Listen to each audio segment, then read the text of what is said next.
Hello and welcome to this review of Richard's Wild Irish Rose White grape wine with citrus spirits. Now, Wild Irish Rose was introduced in 1954, and over the years they've added to the lineup, which just a grape wine, and then they keep adding to it. Now I've had the ginseng one, the Wild Irish Rose with ginseng. Now this is the white. I saw this years ago at a store in Marrero, Louisiana, and I didn't buy it. I said I'll just buy it at some other store. And it was I think it was $3.99 then, and I didn't see it again ever. I just kept seeing the blue label, you know, the blue stripe, the Moscato. But I finally saw the white today in that parish over there, Jefferson Parish, in Kenner, though, this time at Ricky's Liquor. So it was $4.29, so it has gone up 30 cents since I saw it 5 or 6 years ago. Okay, 750 milliliters. Here's what it says: bottled by Richard's Wine Company, Canandaigua, New York, cwine.com, letter C, wine, one word, .com. But if you click that, it takes you to Constellation Brands, which is not appropriate at this time, and I'll tell you why.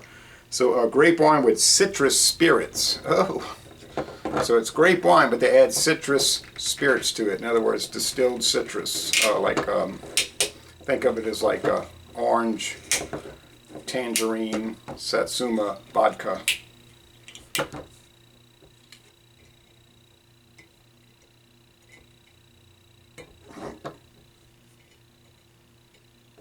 That little ring kind of got hung up there. All right, beautiful cap, aluminum cap.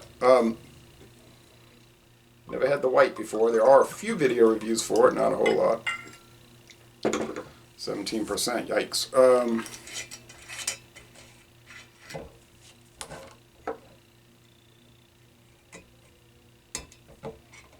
We'll get this to go down later. We'll deal with that later because it can be done. I want it to seal correctly. Okay.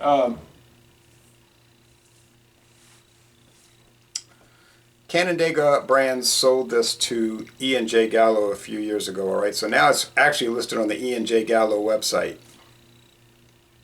But they don't give you any information. They just have a pop-out when you click on it, and it's like, oh yes, Wild Irish Roses, a wine that has been made for years, and it's known for its quality and blah, you know, so forth. But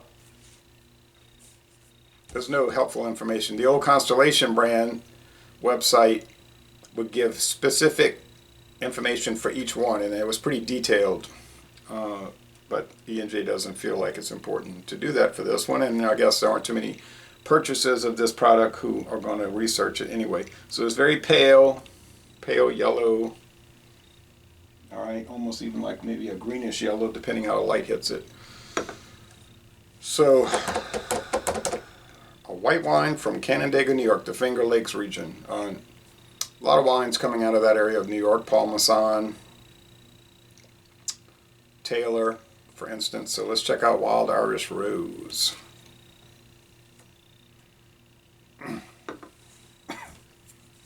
Okay, that's pretty strong in the nose. It's very strong grape skins. And I guess the spirits coming in. So it's a blend, like I say, of liquor. It's mostly wine, but it's got liquor infusion. It's a fortified wine, and that's allowed if you get a lot of these 18% sherries, or like the famous Taylor Port or the new Taylor Port Black. The 18%, they're infused with either grape vodka, or maybe it's unaged grape brandy, or in this case citrus vodka, or it could be citrus brandy. But I mean, they're not, for something this cheap, they're not sitting there aging it in oak barrels for years to get it just right. So it's pungent. It's pungent. Whoa, like the golden raisins. It smells like golden raisins, which makes sense.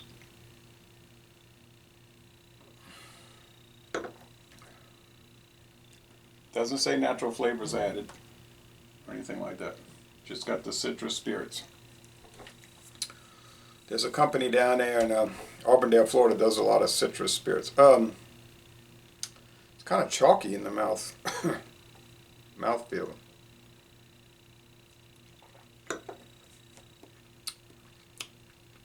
Maybe I'm interpreting that wrong. Yeah, well, the main flavor is just like golden raisins. You don't pick up a flavor of the whatever it is the spirit is. I'm saying vodka. I really don't know, which they probably would want to use that since it's flavorless. Yeah, so 17%. I pour too much. I mean, this should not. You should not drink this much. I just did that for the video and the photo. Okay, so normally I would drink 2 ounces. So, but I still got a lot of the Rockbrook Creek Cabernet Sauvignon left, and now this. So I'll just switch back and forth. You know, alternate day to day, and eventually I'll get rid of them, and then I'll move on to those spice wines, those mulled wines, which really are made for winter. So maybe I'll hold off till it gets chilly, but I would like to crack into them, because in Louisiana, sometime in the winter, it's like, well, it is 77 degrees.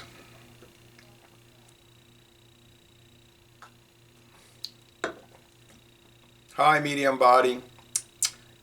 It's a semi-dry finish, so it's like 55% dry, 45% sweet. All right, so but it's not a sweet, gross finish. Well,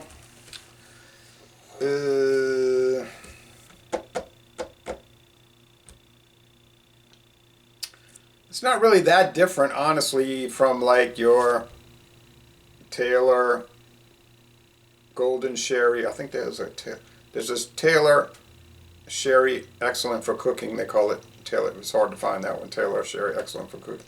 Taylor Cream Sherry. Yeah, this would be more like the Taylor Dry Sherry. That's also from Canandaigua, New York.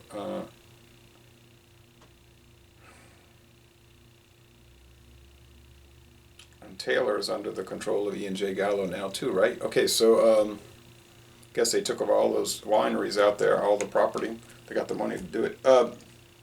So if you're used to Taylor Dry Sherry, not that common, but it's around here and there.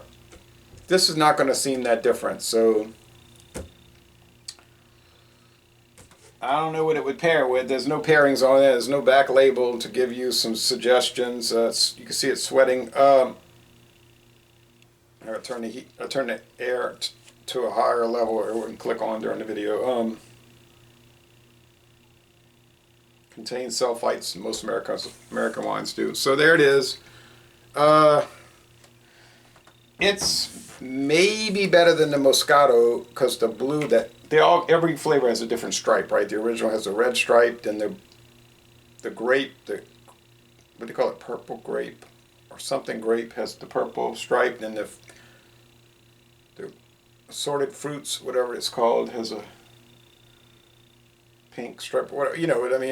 You can look at your local wine store and see. But the ginseng has the orange stripe. So maybe this is the best of the lineup.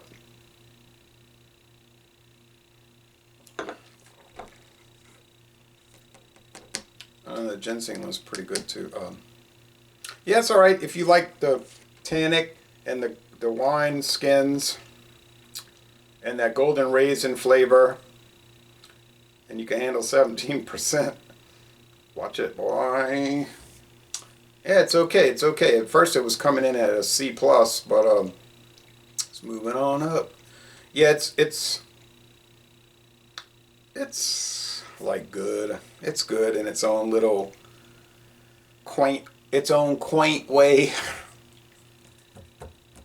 Its eccentric little way. So I guess I'll give it a 83 out of 100, a B. It's good, but I don't think I would give it as a wedding gift, nor would I bring it to a dinner party. But if you use your imagination, you could probably think of some good uses for it around your city or town, in the dark corners of America's cities. Oh well, no, yeah, I guess. But anyway, so Yikes. All right, so anyway, B, believe it or not, and we're going to end this review by saying, y'all go to Canandaigua. No, scratch that. You can't go to Canandaigua, New York and take a tour of the winery, because I called them one time and they said, we don't give tours, so forget it. Go to your local gourmet wine shop and buy some Wild Irish Rose white wine.